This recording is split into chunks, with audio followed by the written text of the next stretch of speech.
Hello students, welcome to MIT college of education. आज हम लोग डायरेक्ट मेथड को पढ़ेंगे। इंग्लिश पेडागोजी के दूसरे मेथड को पढ़ेंगे। पहले मेथड को हम लोग इसके पहले पढ़े, grammar translation method. Direct method, जैसा कि नाम से ही आपको लग रहा है डायरेक्ट मेथड, यानी आपको इसको टीचिंग में डायरेक्टली यूज़ करना है।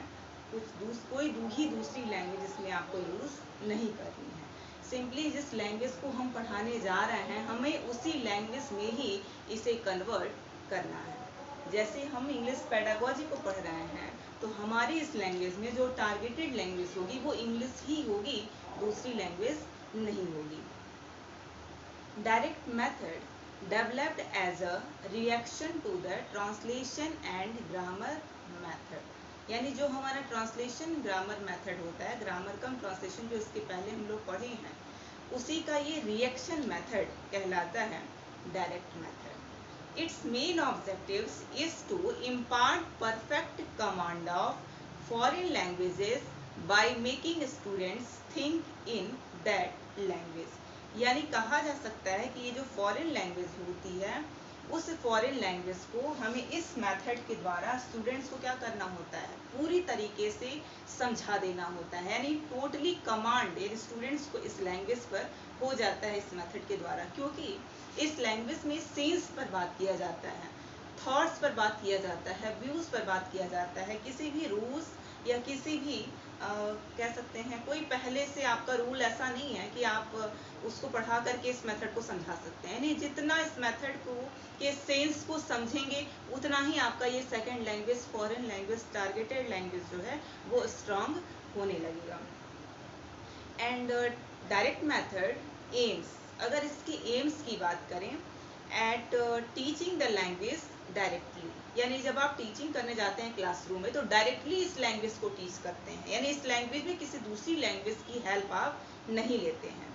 The main focus is to create a direct bond between the words and their meaning, thoughts and expression। किसी वर्ड्स को आप नहीं समझाते हैं, जो सेंटेंस आता है उसके एक्सप्रेशंस को समझा दिया जाता है, उसके सेंस को समझा दिया जाता है, बट आप उसके वर्ड्स को अपने क्लासरूम में स्टूडेंट्स को नहीं समझाते हैं, क्योंकि ये मेथड वर्ड्स को समझाने के लिए फॉलो नहीं कराता। ये मेथड आपके सेंटेंस फॉर्मेशन की तरफ इंडिकेट करता है, यानी आप अपने स्टूडेंट्स को किस तरीके से सेंटेंस समझा रहे हैं, वही यह मेथड बता रहा होता है।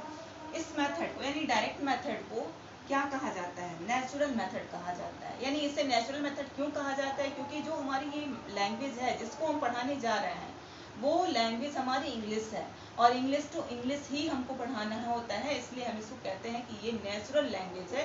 क्योंकि ये हमारी अपनी भाषा तो है नहीं, हमारी तो मदर टंग जो होती है वही नेटिव लैंग्वेज कहलाती है, पर जो ये लैंग्वेज है वो उसी लैंग्वेज में हमको पढ़ाना है, इसलिए इसको कहा जाता है कि ये नेटिव नेचुरल मेथड है। एंड नेचुरल मेथड को ही आप रिफॉर्म्ड मेथड भी कहते हैं।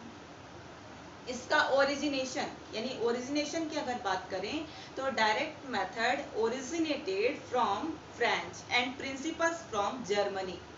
Direct method against translation method, यानी ये ग्रामर कम ट्रांसलेशन मेथड के जस्ट अगेंस्ट है। वो रूल्स को फोकस करता है, ये सेंस को फोकस करता है। वो बताता है कि आप डिडक्टिवली रन करिए, ये कहता है कि आप इंडक्टिवली रन करिए, यानी डिडक्टिव और इंडक्टिव दोनों में अलग अलग मेथड्स यूज होते हैं। यूनिट ऑफ स्पीच, वो यूनिट ऑफ स्पीच अगर ग्रामर ट्रांसलेशन मेथड का देखें तो वो वर्ड फॉर्मेशन है, आपको वर्ड बाय वर्ड बताना होता है, बट यहाँ सेंटेंस फॉर्मेशन को बताया जाता है, सेंटेंस फॉर्मेशन पर फोकस कराया जाता है। मेन फोकस इसमें स्पीकिंग एंड लिसनिंग पर होता है, यानी स्पीकिंग लिसनिंग इनहैंस, बोलने पर सुनने को बढ़ावा दिया जाता है, बोलना सुनना ही इसमें आगे बताया जाता है कि ज़्यादा यूजफुल है। बेस ऑन एज्यूम्शन, इस मेथड में बेस जो होता है वो एज्यूम्शन होता है, रियलिटी पर बिलीव किया जाता है। एज्यूम आप कुछ भी करके स्टूडेंट्स को अपने बता सकते हैं, समझा सकते हैं, लेकिन वो रियलिटी से बिलोंग करना चाहिए। Target language is taught in the same language, यानी इसकी जो लैंग्वेज होती है वो सेम लैंग्वेज में ही आपको बताना होता है, यानी आपको दूसरी लैंग्वेज में यूज नहीं करनी होती है। Language is focused not the rules, language को फोकस किया जाता है बट रूल्स को फोकस नहीं किया जाता है।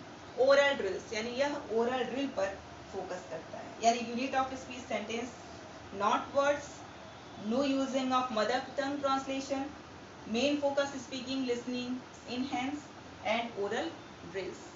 डायरेक्ट मेथड की जो मेरिट्स होती है वो उसकी मेरिट्स में सबसे पहले हम कह सकते हैं फुल ऑफ एक्टिविटीज, यानी पूरी एक्टिविटीज से ये भरा हुआ है, फुल ऑफ एक्टिविटी पर रन करता है। स्टूडेंट्स सेल्फ करेक्शन, अगर बच्चे चाहें तो इसमें कुछ इम्प्रूव, कुछ करेक्शन कर सकते हैं। डिक्टेशन, यानी डिक्टेशन जो होता है वो सेंटेंस फॉर्मेशन को आगे रन कराता है। वही वर्ड इसमें बहुत प्रियोरिटी नहीं रखता, इसमें सेंटेंस की ज़्यादा बात कही जाती है।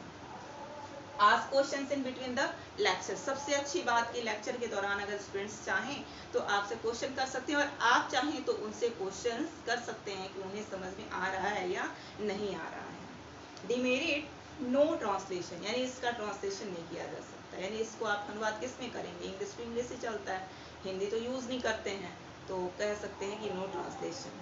टाइम टेकिंग, बच्चों को जल्दी समझ में नहीं आता है तो टाइम टेकिंग है, बहुत ज़्यादा समय बच्चों का इसमें लग जाता है समझने के लिए।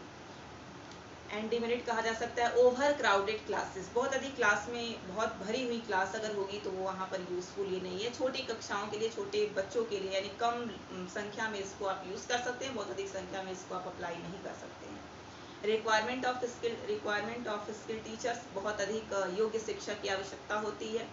द स्टूडेंट्स नॉट सेटिस्फाइड, अगर देखा जाए तो ईच स्टूडेंट्स नॉट सेटिस्फाइड, प्रत्येक बच्चे को आप सेटिस्फाई नहीं कर सकते। अगर 40 स्टूडेंट हैं 10 को समझ में आ जाएंगे, बाकी 30 स्टूडेंट्स नहीं समझ पाएंगे, क्योंकि ये जो लैंग्वेज है वो हमारी नेटिव लैंग्वेज से तो बिलोंग नहीं करता है, तो बहुत से लोगों को इस लैंग्वेज में परेशानी भी होती है। एंड एक्सपेंसिव भी है ये मेथड है, बहुत ज़्यादा ही खर्चीला ये मेथड माना जाता है, क्योंकि जो हमारे एलिजिबल टीचर्स होते हैं उनको भी भाई आप जो योग्यता होगी उसके अकॉर्डिंग आपको सैलरी देनी होगी, तभी वो आपके यहाँ आएंगे, तो ये माना जाता है कि ये मेथड मेरा एक्सपेंसिव मेथड भी है। Thank you. नेक्स्ट इसके आगे